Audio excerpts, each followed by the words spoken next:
to the Daily Bite. I'm your host, Pastor Steve Andrews. Let's read from Joshua chapter 4. When all the nations had finished passing over the Jordan, Yahweh said to Joshua, "Take 12 men from the people, from each tribe a man, and command them, saying, Take 12 stones from here, out of the midst of the Jordan, from the very place where the priest's feet stood firmly, and bring them over with you and lay them down in the place where you lodge tonight." Then Joshua called the 12 men from the people of Israel, whom he had appointed, a man from each tribe. And Joshua said to them, "Pass on before the ark of Yahweh your God into the midst of the Jordan, and take up each of you a stone upon his shoulder, according to the number of the tribes of the people of Israel, that this may be a sign among you. When your children ask in time to come, 'What do those stones mean to you?' then you shall tell them that the waters of the Jordan were cut off before the ark of the covenant of Yahweh.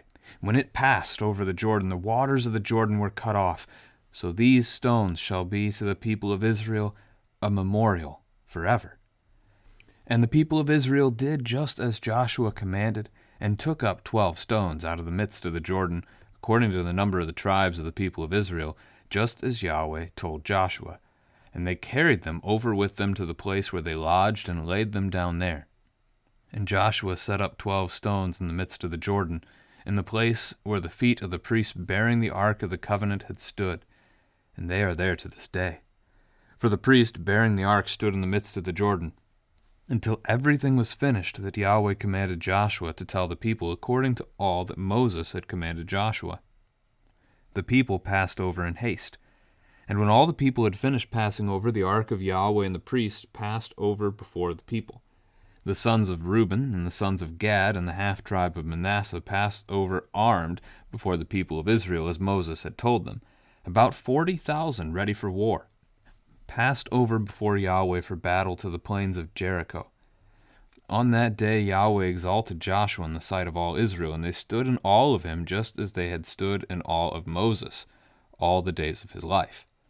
And Yahweh said to Joshua, "Command the priests bearing the ark of the testimony to come up out of the Jordan." So Joshua commanded the priests, "Come up out of the Jordan."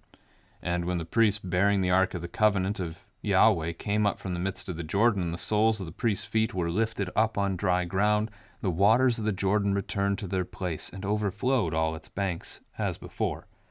The people came up out of the Jordan on the 10th day of the first month, and they encamped at Gilgal, on the east border of Jericho. And those 12 stones which they took out of the Jordan, Joshua set up at Gilgal. And he said to the people of Israel, "When your children ask their fathers in times to come, 'What do these stones mean?' then you shall let your children know, Israel passed over this Jordan on dry ground. For Yahweh your God dried up the waters of the Jordan for you until you passed over, as Yahweh your God did to the Red Sea, which he dried up for us until we passed over, so that all the peoples of the earth may know that the hand of Yahweh is mighty, that you may fear Yahweh your God forever." This is the word of the Lord. As you pick up this study today of Joshua chapter 4, maybe you're jumping in and you've just been studying the book of Joshua with me.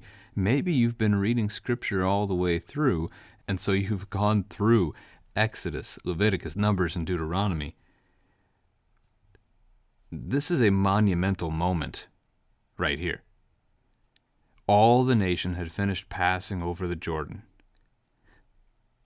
They finally made it. Right? I mean, just pause and consider this for a moment. God promised the promised land to Abram somewhere in the 20th century BC, right? 2100, maybe 2075, somewhere in that range. God makes this promise to Abram that he's going to give this land to his descendants after him.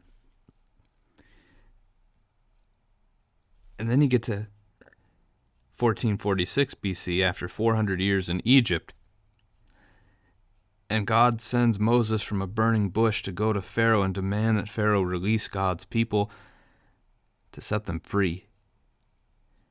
And after the 10 plagues in the book of Exodus, they finally get to come out of the land of Egypt, and they're terrified as Pharaoh traps them against the Red Sea, and Moses, by God's power and command, Moses stretches out his hand, and the staff and the Red Sea parts, and Israel crosses over on dry ground. And once they've passed all the way through, then Pharaoh's army does give chase, because the pillar of cloud and fire that had been separating them allowed them to move finally. And as they give chase, the army is in the sea, and God closes the Red Sea on them.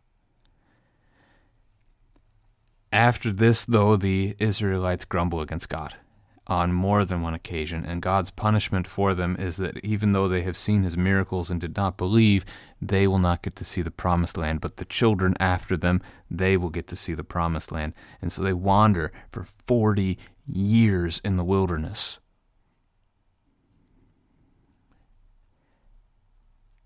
That moment has finally come.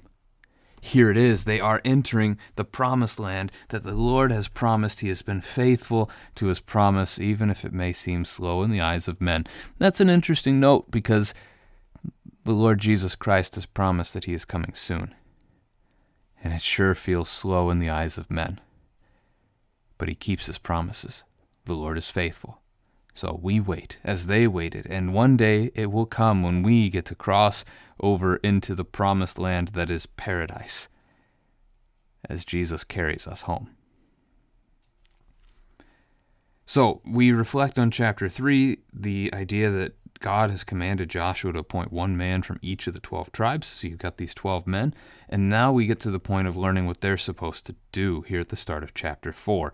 They're each to take a stone from out of the Jordan River, from where the priests are standing, and they're to take them across into the promised land with them.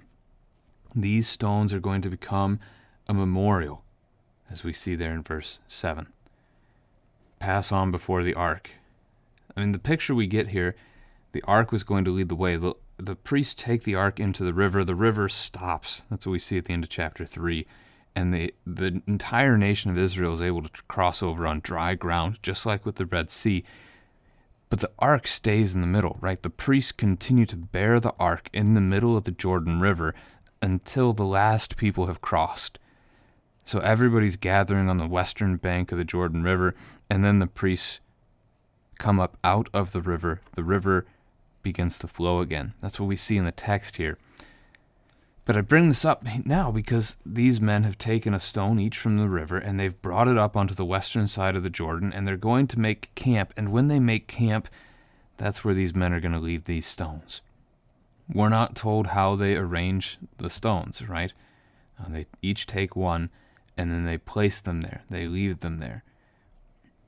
Did they make a circle of 12 stones? Did they make a tower with the 12 stones, or several towers, or some kind of an altar? How did they construct them? We don't know. Stonehenge is a little out of the picture here. I mean, they're not that big of stones, most likely, as each man had to carry this stone, right? So 12 stones that a man could carry on his shoulder. But it's a notable thing. It's a memorial. And God specifically says the reason in verse 6, when your children in the time to come ask, what do those stones mean to you? Then you shall tell them that the waters of the Jordan were cut off before the ark of Yahweh. This is a great family conversation point. What reminders do you have in your home? Like, what objects are in your house that your child will see, and your child will say, Dad, what does this mean? And then you get to talk about Jesus. Because kids ask that, right? What is that? Dad, why do we have that? Mom, what's that for? Why are you doing that? Right? Kids are great at those kinds of questions. So fill your house with things that will get them to ask you about Jesus. That's the goal here. So what's in your house that already functions in that way? I can think of the opportunity in the season of Advent to put an Advent wreath on your family table, right? Wherever you eat your meals together, make it the centerpiece of your table. The Lenten cross is an idea to do with the same kind of a thing in the season of Lent. So there's good 9-10 weeks out of your year that you have a centerpiece on your table that reminds you about Christ. And your kids, especially as it's first started, they're going to ask you why. And then we build traditions in our family that do the same thing. This is Exodus chapter 12 and 13. We see the same thing about the Passover. God says your children are going to ask, and when they do, you tell them. Tell them what God has done for you. And so we have holidays that we do this with as well. Christmas, Easter, and we can celebrate the other ones. Look at your church's calendar. What holidays are there? Epiphany? Celebrate it, right? Epiphany, epiphanos, means to be lighted upon, revealed, made known. What a joy it is that Jesus made his plan of salvation known even to our family. That's the purpose of Epiphany. It's why we start with the reading of the Magi on the first day of Epiphany, because the Magi are Gentiles. They're from another land altogether, and yet what a joy it is that they got to know about Jesus. Celebrate Epiphany. Decorate your house for Epiphany, and your kids are going to say, why are we decorating? And you get to tell them. Right? So Advent, Epiphany, the 12 days of Christmas, Lent, Easter, Pentecost, all these different celebrations that we have to mark it. Mark the church together. Mark the life of your faith together as a family. Find things to point your family to Jesus all day, every day. This is good. All right, so the Lord has done this for the sake of his people, that they may cross over, that they may enter into the promised land. And so the second paragraph of our text today, starting at verse 8, they do it, right? Joshua commands them. The people take up the stones. They carry them. They lay them down at the place where they lodge. We'll read about that a little later in the text. Joshua is going to do a similar thing. See that in verse 9? Joshua sets up 12 stones in the midst of the Jordan. So these 12 men take stones out of the Jordan, and they're bringing them onto the land. They will set up something that the people can see and remember. Joshua takes 12 stones, and he puts them in the middle of the river. We're not told if he took them from the land. That would be interesting if it was reversing these things. But he puts these stones in the middle of the river where the priests had stood. So a similar, likewise, reminder, memorial of what this is about. And the text notes that they are there to this day. That would be a reference to when this book was written, the time when the book of Joshua was recorded. A few years later, several years later, those stones were still there. It's a history book. This is a real event that actually took place, and if you were reading the book of Joshua, you could go to the Jordan River at the spot where they crossed over, and you'd walk around it for a little while, and you'd find these stones.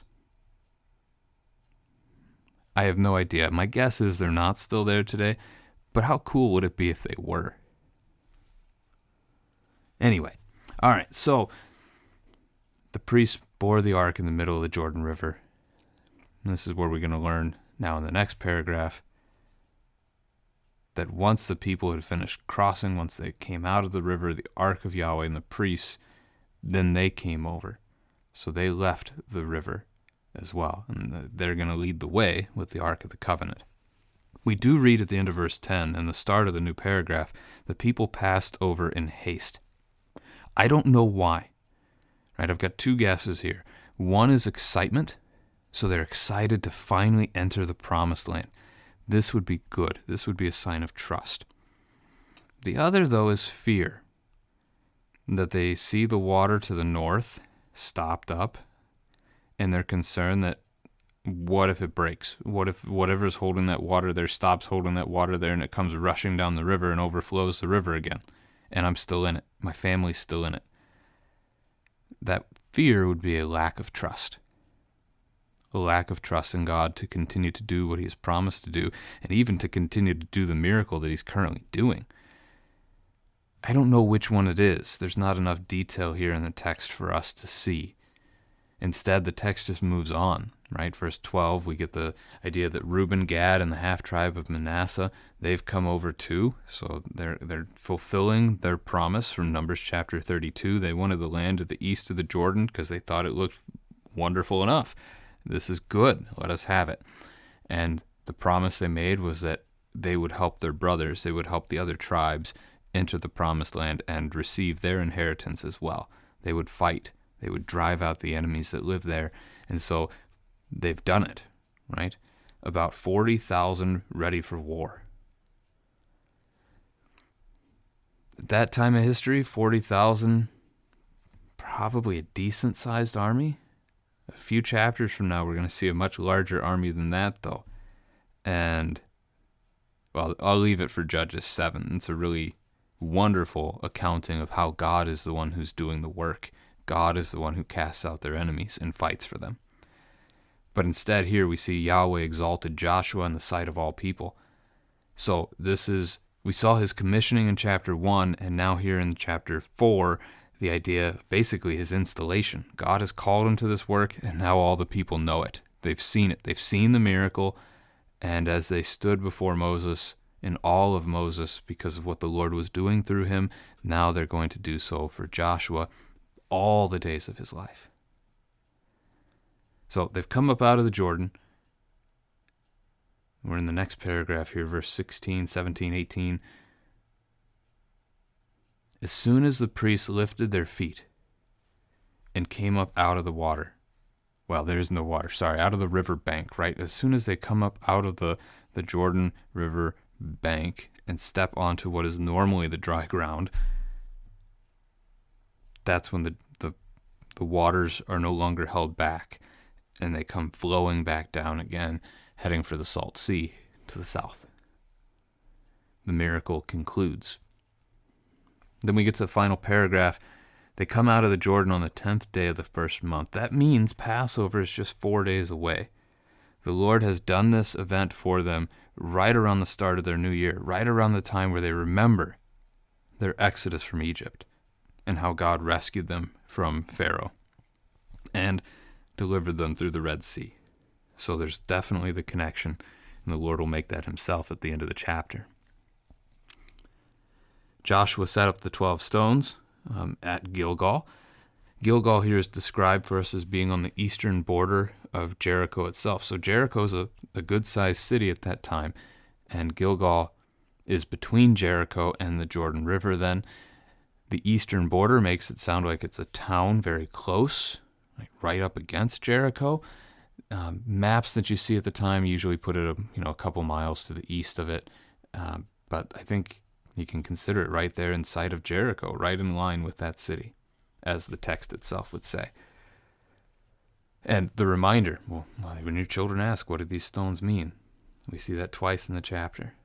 You get a chance to tell your kids what the Lord has done for you, how he's fulfilled his promise, that he's kept his word, and he has delivered you, and now he's given you the promised land. You can point your children to the Jordan. You can point your children to the Red Sea and how the Lord has worked on behalf of his people. Couple of things to end on today. Maybe a conversation with your kids. What would it be like to see a miracle of God? What would it have been like to have seen this miracle? Or what would it be like to see any miracle? It might just be a fun conversation. It's possible that someone in your family has seen a miracle. If you have, describe it. What was it like to see that miracle? We're not all that eye-opened to miracles in the world around us. They do still exist, right? The Lord is still working. He works through ordinary ways, but we shouldn't say he doesn't also work through his extraordinary ways. A miracle is when God does something beyond how he designed his creation to work. And this is certainly one of those things. All right, the text then ends with the idea that God has done this thing so that all the peoples, all of creation will know who he is. We've already learned Jericho is aware of it, right? They're afraid. They know he's coming. But he's also done it so that his faithful people, his chosen nation, would trust him as their God forever. So a twofold thing there at the end of the text.